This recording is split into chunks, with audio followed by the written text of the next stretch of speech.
Hola, ¿cómo están? Bienvenidos a nuestro canal Al Aire con Miguel Felipe para un video más. Espero que estén teniendo una excelente semana, hoy 12 de mayo de 2020. Bueno, pues como vimos hoy, Fox por fin asomó la cabeza. Era lo que faltaba. Vicente Fox, que ya lo saben, este gobernante que nos hizo creer que era el presidente de la salvación, el presidente que sacaba al PRI de los pinos y que iba a haber un verdadero cambio en aquel año 2000 tan esperanzador para muchos, aunque yo todavía no podía votar, pero también estaba esperanzado, ¿por qué no? Sobre todo influido por una muy efectiva campaña publicitaria. Bueno, pues entonces este individuo, Vicente Fox, por fin acaba de conceder hoy su primera entrevista dentro del periodo de la pandemia para CNN. Y pues básicamente se dedicó otra vez no solo a denostar al gobierno de López Obrador, sino que también un poco a quererle dorar la píldora al público, no sé a qué clase de público, no sé cuál es su target, dirían en publicidad, su blanco, no sé a quién se dirige realmente, pero él curiosamente estaba hablando de populismo y de demagogia cuando en realidad estaba utilizando la misma palabrería de siempre, la misma palabrería que utilizaba cuando estaba de presidente, la misma palabrería que utilizaba Peña Nieto, de que hay que hacer crecer a México, la industria, por supuesto, es muy importante por encima de lo que pueda generar el gobierno, que eso de ayudar a la gente es tirar el dinero, pero sin embargo es que la gente se deja embelezar por el populismo y pues envolviendo simplemente otra vez o queriendo envolver, no sé, les digo a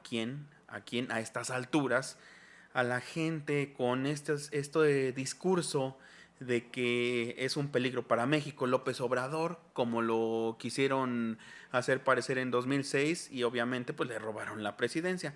Aunque ahí tengo yo algo que apuntar, a lo mejor probablemente si hubiera ganado en ese momento no hubiera tenido mayoría en el Congreso y le hubiera pasado lo que a Fox, que dentro de lo que robó, que incluso llegó, por ejemplo, y eso se supo recientemente, llegó, por ejemplo, a llenar el avión presidencial de muebles de lujo en Estados Unidos y a traérselos sin declararlos en la frontera o en aduana alguna aquí legalmente a México, lo que se conoce coloquialmente como fayuca.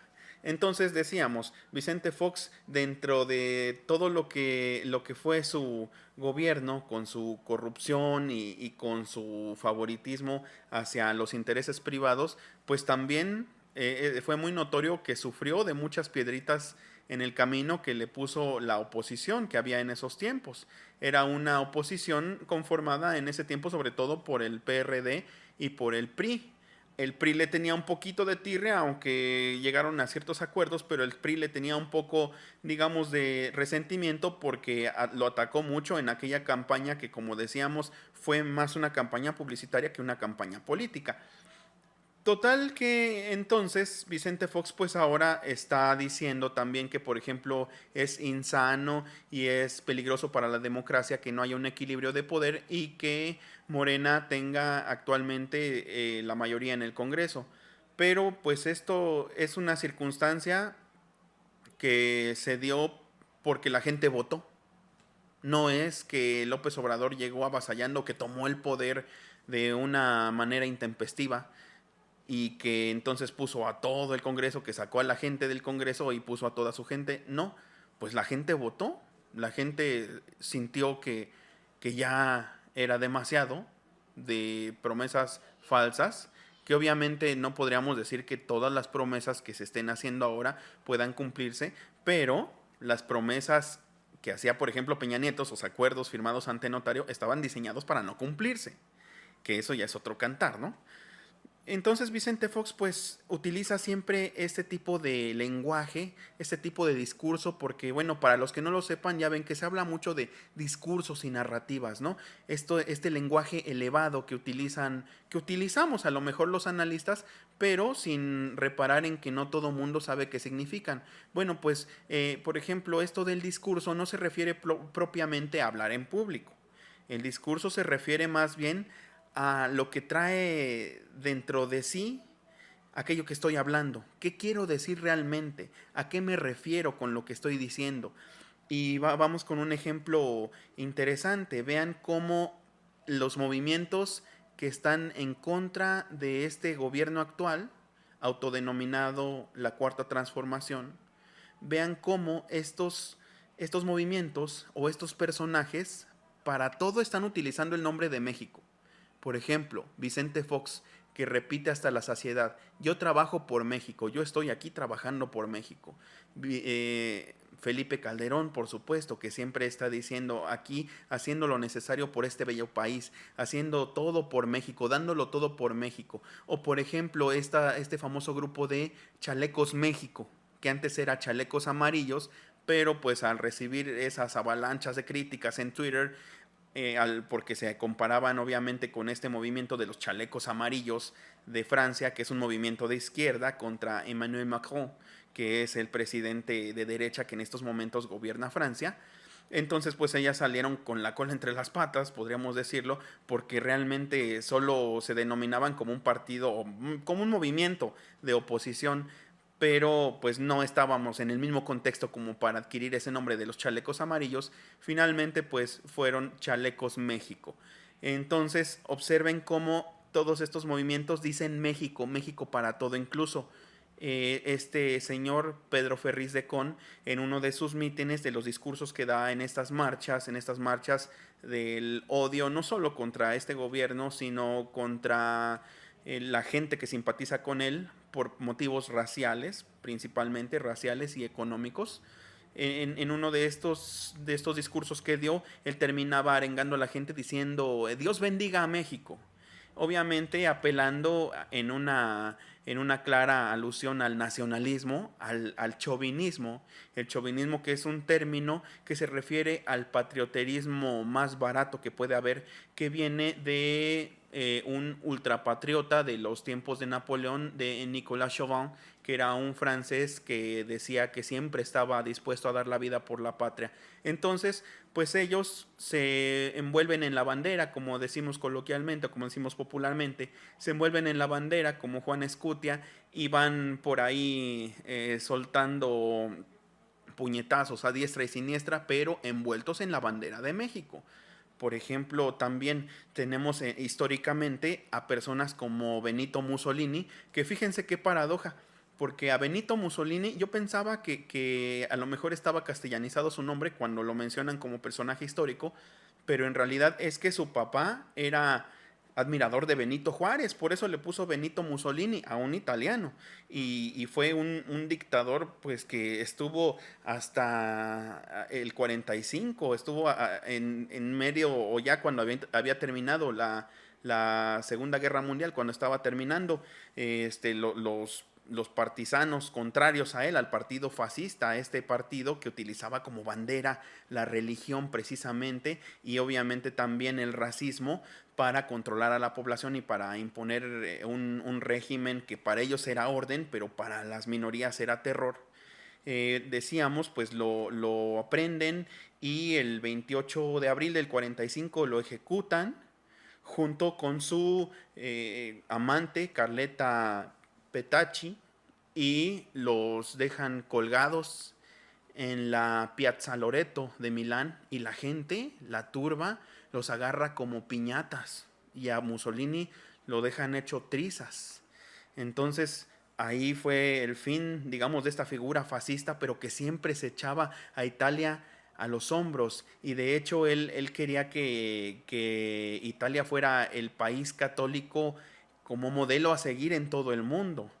Y esto lo hacía no solo con base en el discurso y en las arengas, sino obviamente también en el poderío militar. Por eso era aliado de Hitler. Él decía: envidio a Hitler porque él no tiene que arrastrar vagones vacíos. Y como sabemos, Hitler, los vagones que arrastraba con sus trenes estaban llenos de gente que las mandaba a morir en los campos de concentración.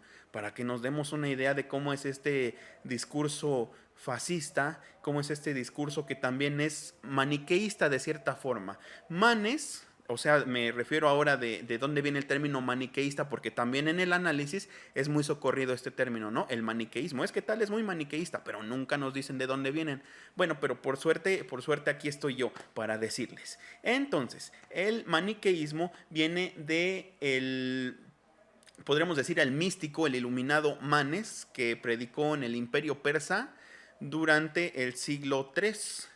Él traía algunas tradiciones pues, mitraicas, budistas, que de hecho también es un poco de la ideología que tenía Jesús de Nazaret en esos tiempos, porque en los primeros siglos, cuando el cristianismo no estaba totalmente establecido, han de saber o hemos de saber que estaba el mundo lleno de iluminados y todos decían ser el Mesías, ¿eh? O sea, casi casi en cada, como si fuera aquí en el Estado de México, en cada municipio había un Mesías y todos con su religión ya fundada, con sus seguidores. Tal vez el problema fue que al pobre Manes pues se le ocurrió ser una figura muy prominente en el imperio persa y pues por ser igual un agitador lo aprendieron y lo desollaron, lo ejecutaron desollándolo, quitándole la piel.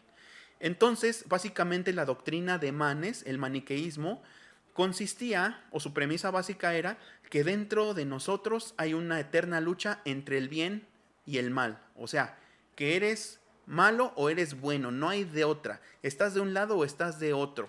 Entonces vean cómo este tipo de personajes se envuelven en la bandera y a la gente que no concuerda con ellos, por lo tanto, si ellos traen el nombre de México, si ellos son los poseedores del nombre de México, pues simplemente si tú no compartes mis ideas, tú no eres mexicano, tú eres un traidor, tú eres un antipatriota, porque yo estoy trabajando por México, nosotras somos las hijas de la MX, nosotras somos Chalecos México.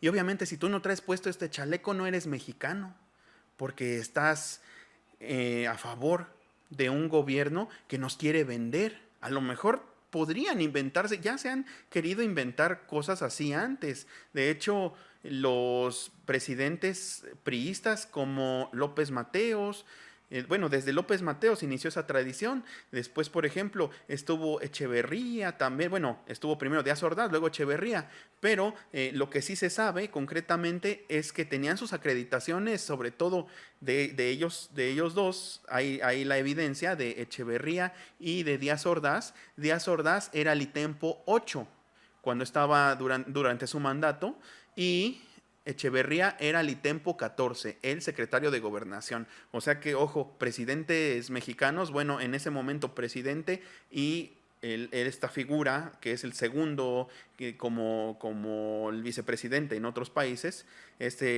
Echeverría como secretario de Gobernación, era también agente de la CIA. O sea, recibían pues un sueldo, quiero pensar, y si lo hacían gratis, pues qué tontos entonces, por parte de Washington, y aparte tenían sus credenciales, sus charolas de agentes de la CIA. O sea que imagínense, podían entrar a donde fuera, ¿no? Ya el charolazo de gobernación no basta. Espérame, ahorita saco la de la CIA. Entonces, para que se den una idea de cómo realmente este tipo de gobiernos o este tipo de entidades van creándose enemigos ficticios y por eso es que infiltran gente o bien pagan a gente para que esté a su servicio en contra de las posibles intrusiones de estos enemigos que a lo mejor andan en lo suyo y realmente ni siquiera quieren tener alguna participación en los eventos que hay en este país. De hecho, aquí pues no había ninguna influencia soviética durante la Guerra Fría realmente, o no era significativo. Hubo el Partido Comunista, pero pues tampoco tuvo demasiado auge. Recientemente por ahí anda reuniéndose, pero no tiene registro como partido político.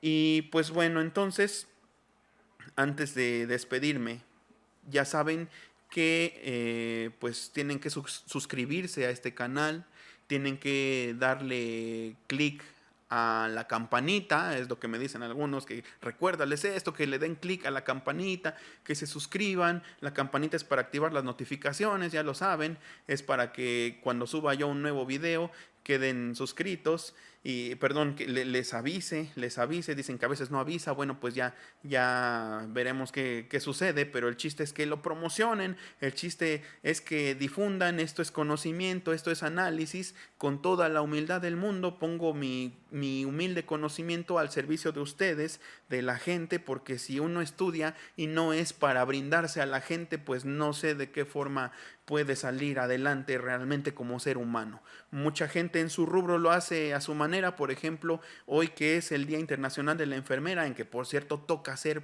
curiosamente el cumpleaños de mi esposa, Paola, que le mando un enorme saludo y un enorme beso, y ella es enfermera precisamente.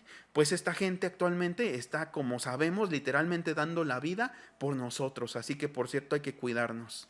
Y bueno, pues les digo, yo como periodista lo que puedo hacer es difundir, es enseñar a lo mejor estos términos, a lo mejor estos panoramas históricos que toda la gente en estas mesas de personas importantes que parecen saberlo todo, hablan los términos, cruzan términos, cruzan referencias, pero nunca voltean a la cámara con ustedes a decirles qué es lo que significa todo esto. Entonces a ustedes me debo y por eso es que les pido que difundan todo esto para que lleguemos a mucha más gente. Ahora bien, por supuesto que tengo algo preparado para este señor Vicente Fox, que se dignó a asomar la cabeza y que nos tenía tan preocupados. Aquí vamos. Vicente Fox, estás loquito. No te basta con fayuca y tráfico ilegal. No fumes más de aquel churrito. Vicente Fox, estate en paz, deja de fregar.